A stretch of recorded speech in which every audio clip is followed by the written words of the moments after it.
That entity who apportions intelligence and is residing within and instructing every individual living entity is known as a super self or a super soul.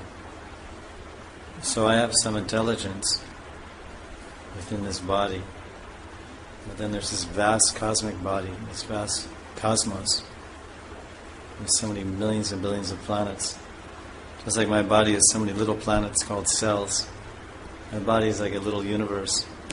Within my universe, this universe of my body, the boundary of my skin, the boundary of my limitations and boundary of my skin and bones, there's millions and millions of cells, billions actually.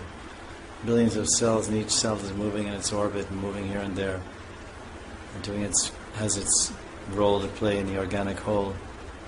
So the whole universe is just as many planets as there are cells in the body.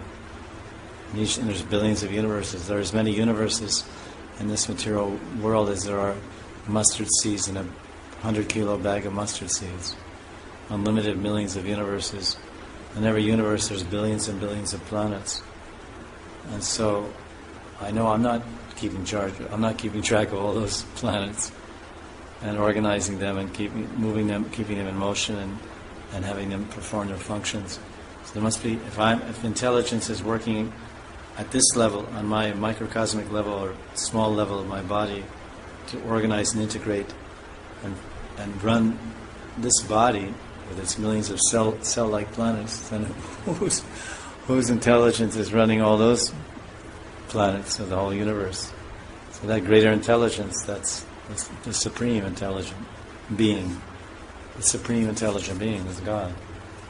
So He's also within us, a super soul.